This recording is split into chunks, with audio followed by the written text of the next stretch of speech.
अनुभवी माणसं म्हणतात की लग्न करून घेतल्यानंतर माणूस गुंतून जातो.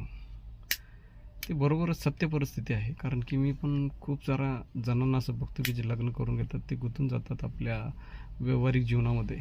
स्वतःसाठी टाईम नाही काढू शकत. ते दुसऱ्याच्या अधीन होऊन जातात. आता बरोबरच आहे ना, ते होणारच. त्यासाठी मला पण घरचे असं म्हणतात की लग्न करून घे. माझी बी काही ड्रीम्स आहेत. मला बी वाटतं की स्वतःवरती काहीतरी काम करावं, स्वतःवरती थोडंसं फोकस करावं. वयाच्या 28 वर्ष कंप्लीट झालेले आहेत आता. तरी असं वाटतं की जेव्हापासून कॉलेज संपलेलं आहे किंवा इंजिनिअरिंग माझी झालेली आहे तेव्हापासून मी कंटिन्युटीमध्ये काम करतो. स्वतःसाठी टाईम नाही दिलेला. कन्स्ट्रक्शन लाईनमध्ये असल्यामुळं 12-14 तास काम होतो डेलीचं. तरी पण वाटतं की एवढं स्ट्रगल करून पण कसं आहे, परिस्थिती अशी आहे की मी स्वतः सुट्टी नाही घेऊ शकत किंवा स्वतःसाठी टाईम नाही देऊ शकत. पण असं वाटतं की काही दिवस स्वतःसाठी द्यावं, स्वतःसाठी स्वतःमध्ये इम्प्रूव्हमेंट करावं, स्वतःला जाणून घ्यावं.